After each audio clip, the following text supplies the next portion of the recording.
մեր վիճակները դնենք Տիրոջ առաջ եւ ասենք. ոչ մի հույս չկա Տեր, մեր հույսը քո խոստումներն են։ Մեր հավատքը քո սերն է։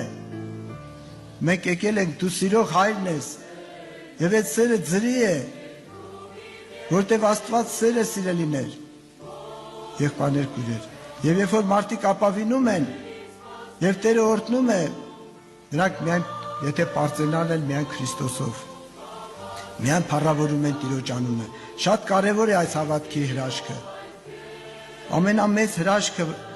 մարդի կյանքում, առաջի ամենամեծ հրաշքը, որ պետք է կատարվի, դա Ադամի հավատքից ազատվելն է եւ ավետարանի հավատքով ապրելն է։ Աստծո սիրո վրա կասկածելուց ապաշխարելն է եւ Աստծո սիրուն վստահելն է։ Սա ամենամեծ հրաշքն է, սիրելիներ։ Հալելույա։ Բոլոր մեղավորները այդ սերն էին տեսել, այդ սիրուն էին ապավինել եւ եկան ու փրկվան։ Բայց փարիսեցիները իրանց արդարությունը այսպես շալակած տանում էին ու տենց էլ չհասան այդ արդարության։ Իսրայելը նախանձավոր էր, բայց արդարության չհասավ, որովհետև Աստծո արդարությունը չգիտնալով, իրենց արդարությունը հաստատել ուզելով, Աստծո արդարությանը չնազանդեցան։